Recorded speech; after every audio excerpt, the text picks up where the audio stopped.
This is Formula One in 2025.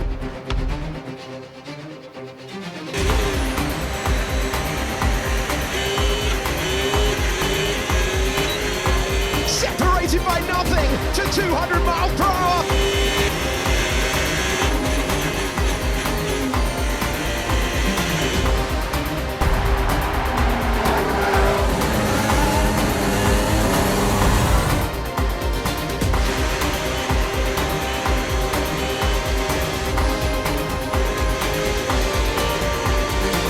What's going on, everyone? It's Justin here, and this is the Ultimate F1 Simulator. It features the latest and greatest for 2025 when it comes to the computer, the monitor technology, the flagship seat from Playseat, as well as the Thrustmaster T818 SF1000 bundle that gives you an authentic Formula One experience with the displays and everything. And as someone who has built one before and absolutely had a blast filming it, playing with it, and it was actually the most viewed video in the past couple years, I figured it is time to do an updated one after I believe 3 years with some of the latest updates in building the ultimate experience. So let's go ahead and talk about the process before getting started and hopping right into it. So when it comes to the monitor, this is the ASUS ROG Swift OLED PG39 WCDM. This is a monitor that has a 240 Hz refresh rate, a 3440 by 1440 resolution, a 0.03 millisecond response time, NVIDIA G-Sync, and it's a QD OLED panel, giving you incredible contrast, vibrant colors, solid levels of brightness, and it has all of the bells and whistles when it comes to a monitor that is optimized for gaming specifically.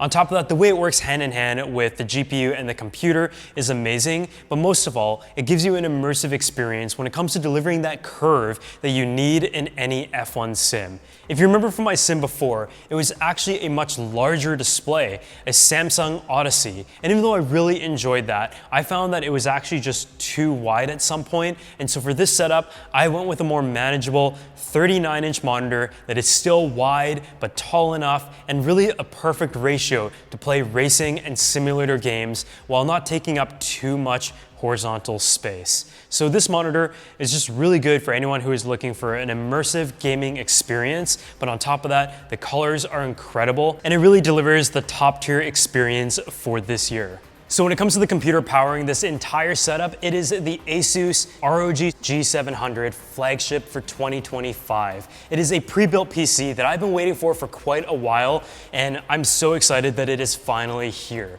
For starters, let's just talk about the specs and get that out of the way. It is made with the latest and greatest, and this spec right here is spec'd to the max. It has an NVIDIA RTX 5090 GPU. It looks absolutely beautiful in this custom ASUS enclosure here, super clean, and it is also powered by the Intel Core Ultra 9 processor that, again, is the top at the moment. It also has 64 gigabytes of RAM, and it also has a 2 terabyte PCIe 4.0 SSD. And I mean, just booting it up, getting it ready, and starting up my F1 sim, I went straight for the ultra settings at the very top, and I was consistently getting over 120 frames at 4K gameplay. I mean, this computer is able to handle that. We all knew that. There are also many more powerful games that it can handle, which I'm gonna talk about a little bit later, but when it comes to this F1 sim specifically, this is just a computer that gives you so much to work with, but I just love how it contrasts with the rest of the setup. I mean, this thing has been an absolute workhorse. It really is the prime example and gold standard for an amazing pre-built desktop computer that is great for all of your gaming and productivity needs.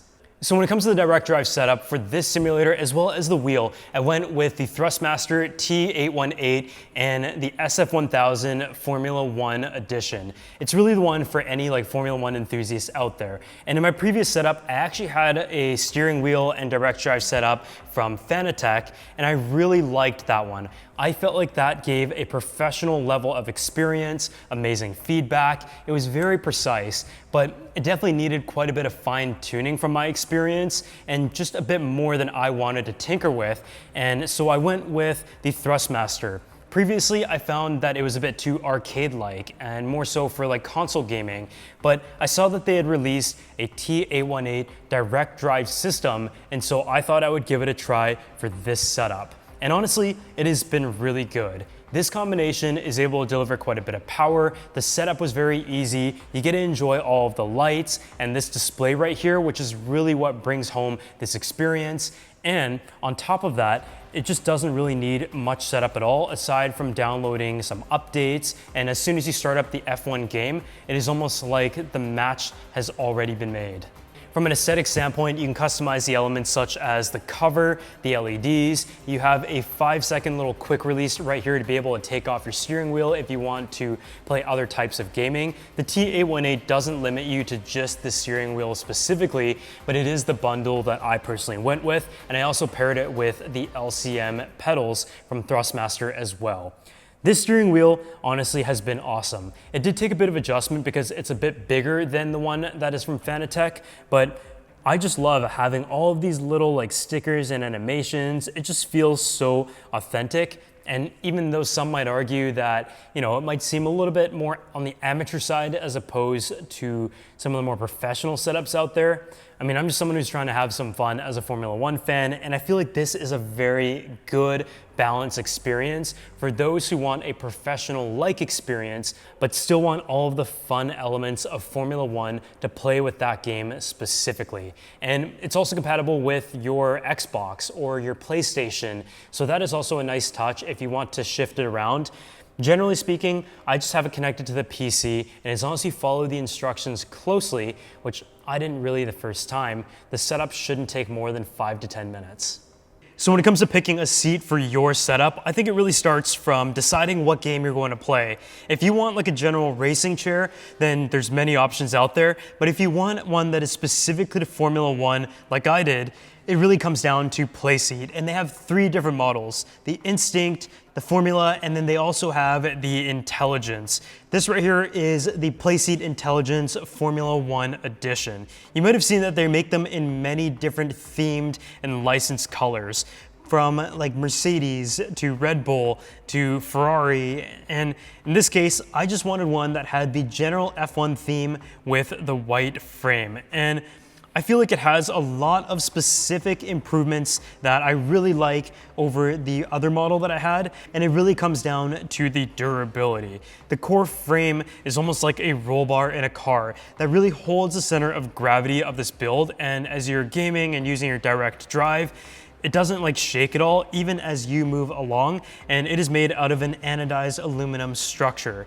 This is what I've seen F1 drivers have in their homes and in their simulator setups. It has a 264-pound weight capacity, and it's made out of a premium carbon steel and anodized aluminum construction that ensures full stability. Some of the other things that you might notice is that the chair is pretty much the same type of orientation of an F1 car. Very comfortable, has like this leather finish as well. And what I also like about this model in particular, being the top end option, is that all of the mounting plates and everything are there, so I didn't have to like drill any additional holes. And the monitor bracket is also built in, making it just a lot more clean, uniform, and easy to transport if that is something that you do. It's also very adjustable. I can move the seat around very easily just with the bar right here, and I can also move the monitor and the steering back and forth, and you can also fine-tune things specifically when you're setting things up like the monitor. So I think for anyone who is looking for a setup that is going to last a long time, it's durable, beautiful, and really the perfect F1 experience, hence like the logo in this entire build, this is a model that is worth investing in if it is within your price range. So let's talk more about the gaming PC that I use to power my ultimate F1 simulator. And this is the Asus ROG G700 2025 pre-built gaming PC.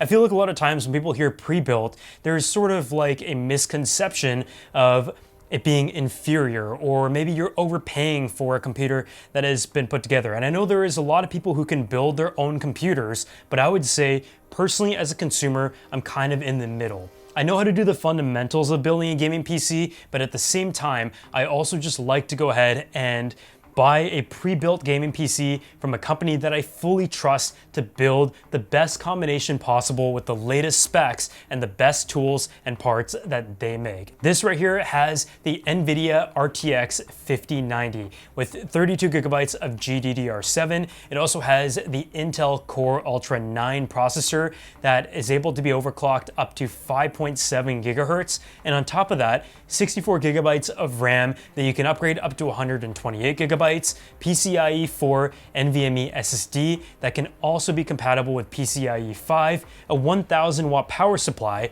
And even though those are great specs on paper, I would say the best part about this is that you can actually go ahead and customize this PC and upgrade it at any point in the future because none of the parts are proprietary. They are built so that you can go ahead and add your own system to upgrade it in the future. Everything is in a full-size build here with a 58-liter case. And in terms of expansion and I/O, you have 4 PCIe expansion slots, with one of them being PCIe 5.0, as well as the usual Ethernet, DisplayPort, and a number of USB-A and C ports for all of your accessories. And talking more about the case and its design, it is the perfect blend of minimalism as well as a beautiful and elegant design with the light display. And it is also very well optimized in terms of its airflow. You have a triple fan setup in the front, a quad intake, and you also have a 240 millimeter liquid cooler for the CPU. And there's also optimized vents on the front here that also allow it to breathe through its front glass. And when it came to gaming performance, F1 was able to get consistently 120 to 130 frames per second, and that was in the highest settings possible across the board.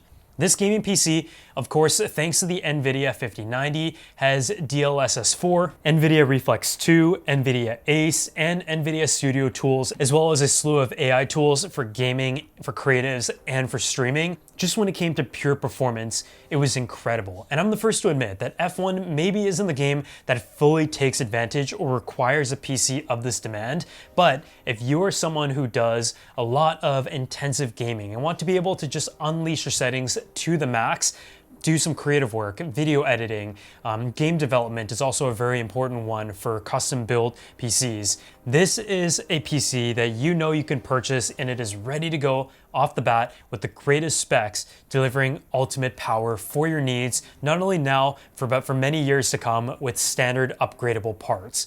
So when it came to actual testing, I played some other games such as Cyberpunk 2077, as well as Forza Motorsport, and as expected, the computer not only performed amazingly, but it was also very well optimized when it came to its core temperatures. And that is where you really are able to see the benefits of an optimized experience out of the box. So if you guys want to go ahead and check out the ROG G700 for yourself, I'm going to drop a link down below, and you can really customize the specs specifically to what you need in particular. So in some ways, there is a custom element to it as well. But otherwise, thank you guys so much for watching this video, and it has been so much fun rebuilding my favorite F1 sim. And this is a setup that I've kind of been working on for a few years after knowing some of the things that I wanted to change from my previous setup. So I hope you guys enjoyed it. And if you guys have any questions, drop them down below, because I feel like the F1 sim and the racing sim world definitely has a bit of a learning curve in finding the right gear and the settings. And it can be frustrating at first, but once you have it set up, it is so much fun. So as always, I hope you guys enjoyed this video, and I'll see you all in the next one.